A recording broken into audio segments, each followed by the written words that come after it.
અમેરિકાએ ભારતના કયા કયા સેક્ટર્સ પર ટેરિફ નાખ્યા છે ખબર છે?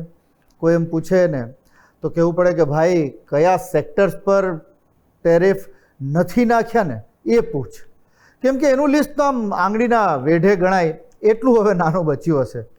અને તેમાંથી પણ વધુ એક સેક્ટર હવે અમેરિકાના રાષ્ટ્રપતિની નજર પર આવી ગયું છે, અને નજર પડી એટલે સ્વાભાવિક છે ટેરિફ તો લાગવાનો જ.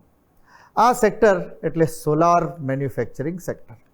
ભારત સહિતના દેશોમાંથી આવતા સોલાર સેલ્સ અને સોલાર મોડ્યુલ્સ પર વધારાનો 15% ટેરિફ લગાવવાનો નિર્ણય કરવામાં આવ્યો છે.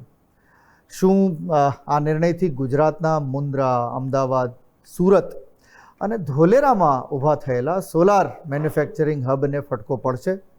ચાલો થોડું વિસ્તારથી આને સમજવાનો પ્રયત્ન કરીએ. અમેરિકાની બહાર બનીને આવતા સોલાર સેલ્સ અને મોડ્યુલ્સ પર 4 ડિસેમ્બરથી અમેરિકામાં વધારાનો 15% ટેરિફ લાગશે. આ નવો નિયમ જાહેર કરાયો છે અને તેના પર ટ્રમ્પ સાહેબે સહી પણ કરી દીધી છે. ટેરિફની અસર અનેક દેશો પર થશે, પણ ભારતની ચિંતા વધી ગઈ છે, કેમ કે ભારત આજે દુનિયાનું ઉભરતું સોલાર મેન્યુફેક્ચરિંગ હબ બની રહ્યું છે.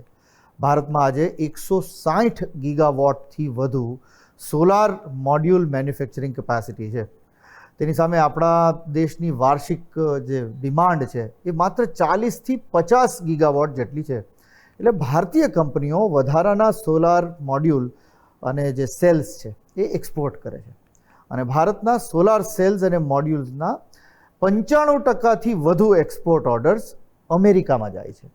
2022માં અમેરિકા ભારત પાસેથી માત્ર લગભગ 800 કરોડ રૂપિયાના સોલાર પ્રોડક્ટ્સ ખરીદતું હતું. 2024માં આ આંકડો વધીને લગભગ 7,500 કરોડ, 7,500 કરોડ સુધી પહોંચી ગયો. માત્ર 2 વર્ષમાં લગભગ 9 ગણોનો આવડો મોટો વધારો. ભારતમાં સોલાર મેન્યુફેક્ચરિંગને અસર થવાની હોય તો ગુજરાત તેમાંથી બાકાત ન રહે, કારણ કે એક અંદાજ મુજબ ભારતની સોલાર મોડ્યુલ મેન્યુફેક્ચરિંગ કેપેસિટીનો લગભગ 30થી 35% હિસ્સો ગુજરાતમાં છે.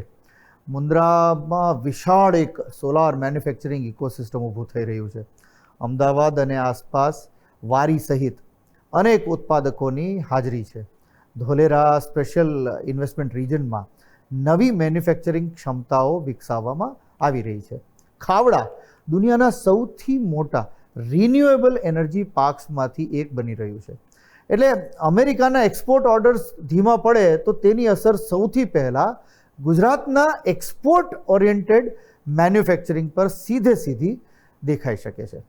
ગુજરાતની અનેક કંપનીઓ અમેરિકામાં સોલાર મેન્યુફેક્ચરિંગનું એક્સપોર્ટ કરે છે. ભારતના કુલ સોલાર મોડ્યુલ એક્સપોર્ટમાંથી લગભગ 50થી 60% નિકાસ ડાયરેક્ટલી કે ઇનડાયરેક્ટલી ગુજરાતમાંથી થાય છે. એક બહુ પ્રસિદ્ધ ગુજરાતની કંપની વારી, તો વારી એનર્જીની 40થી 50% આવક અમેરિકા સાથે જોડાયેલી છે. આ ઉપરાંત મુન્દ્રામાં કામ કરતી અદાણી સોલાર પણ અમેરિકામાં નિકાસ કરે છે. આ સાથે સુરતમાં સ્થિત રેઝોન સોલાર, આ કંપની અમેરિકા અને યુરોપમાં બહુ મોટું એક્સપોર્ટ કરે છે. એટલે ટ્રમ્પના નવા સોલાર ટેરિફ પ્લાનની અસર આ બધી કંપનીઓ પર વધતા ઓછા અંશે થવાની જ છે, અને જો એમના પર અસર થાય તો એ ગુજરાતની ઇકોનોમી પર પણ એની અસર થવાની જ છે. હવે સવાલ એ છે કે અમેરિકાના આ ટેરિફ પ્લાન સામે ભારત પાસે શું ઓપ્શન્સ છે? અહીં એક મહત્ત્વની વાત છે. ભારતમાં રિન્યુએબલ એનર્જી માટે ગવર્મેન્ટ ઓફ ઇન્ડિયાનું એક લાંબા ગાળાનું લક્ષ્ય ખૂબ મોટું છે. દેશમાં solar parks, rooftop solar, PM Suryaghar અને યુટિલિટી સ્કેલ પ્રોજેક્ટ્સ બહુ ઝડપથી વધી રહ્યા છે. સરકાર SEZમાં આવેલી સોલાર કંપનીઓને લોકલ માર્કેટમાં પણ વેચાણ કરવાની વધુ તક આપવા પર કામ કરી રહી છે, જેથી એક્સપોર્ટ પરની અતિ નિર્ભરતા ઘટે. સાથે ભારતીય કંપનીઓ હવે યુરોપ, મિડલ ઇસ્ટ અને આફ્રિકા જેવા નવા માર્કેટ્સ તરફ પણ નજર કરી રહ્યા છે. એટલે સાવ અમેરિકા પર આપણે ડિપેન્ડન્ટ થઈ જઈએ એવું તો ના જ બને. દુનિયા તેલ માટે મિડલ ઇસ્ટ તરફ જોતી આવી છે.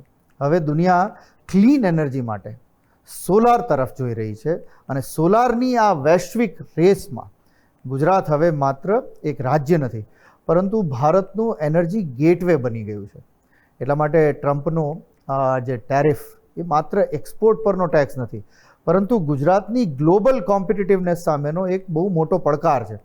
હવે જોવાનું એ રહેશે કે આ પડકાર ગુજરાતને ધીમું પાડે છે કે પછી આનાથી પણ વધુ મજબૂત બનાવીને બહાર કાઢે છે. થોડું આકરું, પણ આપણે એમ પણ સમજીએ કે ટ્રમ્પ સાહેબના શાસનને હવે લગભગ 2 જ વર્ષ બાકી રહ્યા છે. એટલે થોડું આને આપણે જો ધીમે ધીમે આમાંથી નીકળી જઈએ વધુ નુકસાન થયા વગર, તો આવનારા દિવસોમાં કોઈ સોલારને હવે અટકાવી શકે એવું તો નથી લાગતું.